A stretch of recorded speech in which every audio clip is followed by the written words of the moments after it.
V-Guard presents कौन जीत रहा है, को पावर्ड बाय सेंसोडाइन एंड विमल। बोलो जुबां केसरी। तीसरे चरण के चुनाव का मतदान थम गया और मेरी मौजूदगी एक स्मार्ट बूथ पे देख सकते हैं तस्वीरों। तमाम वरिष्ठ पत्रकारों का पैनल मेरे साथ मौजूद है, इन्हीं लोगों से बात कर लेते हैं। ये बताइए सर, लगातार क्या है जिसमें वोटिंग सुबह से आप भी कवरेज कर रहे थे, तो आंवला की क्या स्थिति, क्या समीकरण बन रहे हैं? आंवला में भाजपा ने अपने 2 बार के सांसद धर्मेंद्र कश्यप जी को चुनाव मैदान में उतारा है। अब की काफी जगह पर उनका विरोध रहा है। राजपूत समाज उनके सामने बिल्कुल खुलकर विरोध में रहा। लेकिन सबसे बड़ी बात ये रही कि उनकी जो भाजपा का कोर वोटर कहा जाता था मौर्य समाज, तो गठबंधन ने मौर्य समाज का कैंडिडेट उतारकर एक उनके सामने नई चुनौती पेश की है। और जैसा कि वहां पर बसपा के जो प्रत्याशी हैं वो कहीं पर भी अपना प्रभाव छोड़ते नजर नहीं आए। ना तो उनको मुस्लिम मिल रहा है, और एससी समाज का भी वोट है जो जागरूक है, वो अपनी दिशा खुद तय कर रहा है। वो उसे लग रहा है कि बसपा जीत नहीं रही, तो वो बसपा को वही वोट कर रहा है जो कि बिल्कुल बंधा हुआ उनका वोट है। बाकी जो भी थोड़ा बसपा का जागरूक वोट है वो भी गठबंधन की तरफ और भाजपा की तरफ डाइवर्ट होता दिख रहा है। लेकिन भाजपा की तरफ 400 का जो नारा भाजपा ने दिया, जैसा कि अभी हमारे एक साथी पत्रकार ने बताया, जो 400 का नारा दिया उससे कहीं ना कहीं दलित समाज में एक मैसेज जा रहा है कि वो अम्बेडकर बाबा साहब के संविधान को बदलने की कहीं कोशिश ना करें। तो वो जो भय है भाजपा के प्रति उनका, वो उनको भाजपा को वोट डालने से रोक रहा है। तो इसलिए आंवला की जो लड़ाई है बड़ा दिलचस्प होगी, और जब ईवीएम के नतीजे सामने आएंगे तो कांटे की टक्कर है, क्योंकि धर्मेंद्र कश्यप जी बहुत पुराने खिलाड़ी हैं। अपने जीवन में एक चुनाव केवल हारे हैं, ग्राउंड से उठकर आए हैं, और इतनी जल्दी आसानी से ये नहीं मान लेना चाहिए कि वो हार जाएंगे। अच्छा, क्या माना, जैसे आंवला की अगर बात कर रहे थे, बता रहे थे आंवला में क्या क्षत्रिय वोटों का बहुत वो है। जैसे पश्चिम की कुछ लड़ाई थी, क्या इस बार इसके समीकरण बने हैं यहाँ पे? हाँ, बिल्कुल सही बात है। पश्चिम से जो हवा उठी थी क्षत्रिय का विरोध की, बोला बरेली तक भी आई है, और यहाँ भी क्षत्रिय समाज जो है वो काफी हद तक गठबंधन में गया है।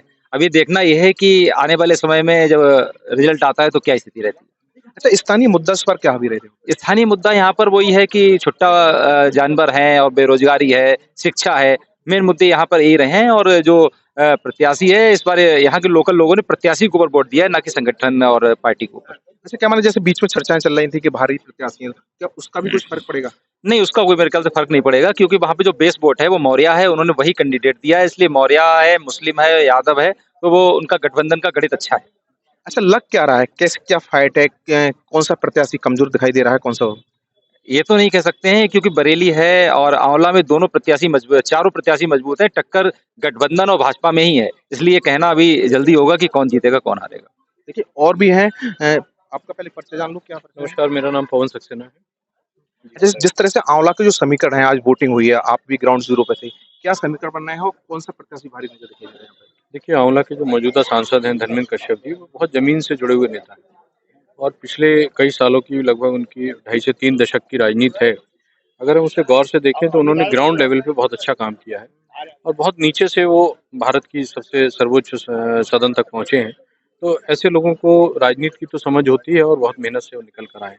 लेकिन इस चुनाव में जो ग्राउंड रियलिटीज़ है वो थोड़ी-सी कड़ी हैं और चुनौतीपूर्ण हैं। ख़ास तौर पर जो हम देखते हैं कि जो हिंदुत्व की ये जो प्रयोगशाला थी, अब वो जातियों के समीकरण में कन्वर्ट हो गई है। तो लड़ाई इस बार जातियों की है। गठबंधन के पास मुस्लिम वोटों की एक एज है, वहाँ से उनके प्रत्याशी की शुरुआत हो रही है। हालाँकि बसपा ने मुस्लिम प्रत्याशी दिया है, लेकिन आप भी घूमे, हम भी घूमे, तो हमें उस रूप में असरदार वो नहीं लग पाए, जैसे कि उनसे उम्मीद की जा रही थी। लेकिन गठबंधन की शुरुआत वहाँ की एज से हो रही है। इसके ऊपर जातियों का विभाजन है। जैसे मौर्य वोट है, मौर्य वोट का एक हिस्सा गठबंधन के प्रत्याशी को मिला है। क्षत्रिय समाज की नाराजगी का कुछ थोड़ा-सा नुकसान होने की उम्मीद है। तो इसलिए चुनाव बहुत कांटे का है और बहुत फँसा हुआ-सा महसूस हो रहा है। इस बार क्या लग रहा है, कोई मुद्दा, कोई फैक्टर है यहाँ पे आंवला पे? आंवला में फैक्टर है। आंवला में मैंने जैसे आपको कहा कि जाति जो है वो एक फैक्टर है और इस सब के बीच में एक बहुत बारीक-सी लाइन है जो दलित समाज को लेकर है। दलित समाज को लेकर केवल आंवला ही नहीं बल्कि इस पूरे रीजन में हमने रीड किया है और जो भारतीय जनता पार्टी के लिए भी बहुत एक महत्वपूर्ण ऑब्जर्वेशन होगा अगर वो कर पाएंगे उसके परिणाम के बाद, तो वो ये है कि जो दलित समाज का वोटर है वो शिफ्ट हुआ है। लेकिन शिफ्टिंग में जो हम मानते थे ट्रेडिशनली कि वो बड़ी संख्या में भारतीय जनता पार्टी के साथ जाएगा, ऐसा नहीं हुआ है। इसके पीछे एक वो धारणा है जो 400 पार को लेकर है, संविधान को लेकर है। कहीं न कहीं कन्विंस करने में या भारतीय जनता पार्टी के जो राजनेता हैं वो अपनी बात पहुंचाने में कहीं ना कहीं कुछ हल्कापन रहा। इसकी वजह से हमने ये महसूस किया कि दलित समाज के वोटों का एक हिस्सा जो उनके पास जाता था वो उनसे शिफ्ट हुआ। आपका क्या नाम है? मेरा मनु चौधरी नाम है। मनोज जी, मैं देख रहा हूँ आप भी ग्राउंड जीरो पे थे, वोटिंग आज हो गई, क्या मुद्दे थे वहाँ आंवला के, क्या समीकरण बनना है? देखिए, आंवला लोकसभा सीट बड़ी महत्वपूर्ण सीट रही है। 2009 में यहाँ से मेनका गांधी भी सांसद रह चुकी हैं। उस बार उन्होंने सीट बदली तो भाजपा ने धर्मेंद्र कश्यप को उतारा। धर्मेंद्र जी 2 बार यहाँ से सांसद रहे हैं और मौजूदा भाजपा के प्रत्याशी भी हैं। यहाँ स्थानीय मुद्दे ही हावी रहे हैं, चाहे वो गोवंश का रहा हो, लॉ एंड ऑर्डर का रहा हो या बिजली और सड़कों का भी हो। बसपा ने यहाँ मौजूदा चेयरमैन आबिद अली को प्रत्याशी बनाया है। समाजवादी पार्टी ने शाहजहांपुर के पूर्व विधायक नीरज मौर्य को प्रत्याशी बनाया है। जो लोगों ने वोट किया है वो रोजगार, शिक्षा और विकास पर किया है।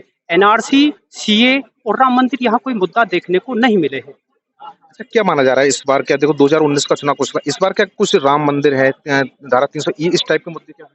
इस तरीके के मुद्दे देखने को नहीं मिले हैं। सिर्फ लोकल मुद्दों पर ही लोगों ने वोट किया है। आंवला का जो चुनाव है वो बिल्कुल फंसा हुआ नजदीक लग रहा है और ऐसा नहीं कहा जा सकता कि यहाँ समाजवादी पार्टी या भाजपा ने बहुत बड़े अंतर से चुनाव में मार्जिन हासिल किया हो। बहुत नजदीकी निर्णय रहेगा। देखिए और भी सीनियर जर्नलिस्ट हैं, आपका परिचय जानना चाहूंगा। मैं कृष्ण गोपाल राज। अब मैं देख रहा था सुबह से आप ग्राउंड जीरो पे थे, कवरेज कर रहे थे, सब लोगों से आपने जो है इस बार क्या आंवला लोकसभा सीट है, बड़े महत्वपूर्ण सीट मानी जा रही है, क्या समीकरण बनना है और क्या लोकल मुद्दे रहे थे? देखिए, आंवला लोकसभा सीट जो है वो इस बार ओबीसी सेंट्रिक राजनीति का प्रयोगशाला बन के रह गई है, क्योंकि जो धर्मेंद्र कश्यप जी हैं वो ओबीसी समाज से हैं, कश्यप समाज के हैं। दूसरा जो है नीरज मौर्य हैं वो ओबीसी समाज के हैं। आप देख रहे होंगे प्रधानमंत्री के भाषण हैं वो केंद्रित हैं आरक्षण पे। मुख्यमंत्री योगी जी के भाषण हैं वो केंद्रित हैं आरक्षण पे। जो इनके हैं अखिलेश यादव के भाषण हैं वो केंद्रित हैं आरक्षण के ऊपर। और ओबीसी सब जगह ओबीसी एससी सेंट्रिक राजनीति की बात हो रही है। तो यहाँ दोनों जो कैंडिडेट हैं वो, क्योंकि सीट जो मतदाता हैं अधिकांश संख्या में ओबीसी हैं, प्लस यहाँ पे भी ज्यादातर जो हैं वो ओबीसी समुदाय के लोग हैं। बसपा जरूर वहां पर एक ट्रायंगल बना रही है क्योंकि उसने मुस्लिम कैंडिडेट के, लेकिन वो वोट कटवा से ज्यादा की स्थिति में नजर नहीं आ रहे जो मैंने अभी तक देखा। लेकिन धर्मेंद्र कश्यप की जो पहचान है वो जुझारू है, पर्सनल रिलेशनशिप बनाते हैं, लोगों के साथ जोड़ते हैं। अब वो जो पार्टी का बोर्ड भी नहीं है वो भी उनके साथ कमिटेड है। वो बोर्ड पार्टी के बोर्ड के साथ कितना उनको जोड़ के फायदा पहुंचाएगा ये तो 4 जून को पता चलेगा। लेकिन फाइट मजबूत है क्योंकि ओबीसी जो मौर्य हैं उनके साथ और जो पाल, कोरी वगैरह और जो समाज है वो भी जुड़ रहे हैं, इसलिए वो भी मजबूत स्थिति में। वहाँ यादव बड़ी संख्या में, वहाँ मुसलमान बड़ी संख्या में, पाल हैं, मौर्य बहुत अच्छी संख्या में।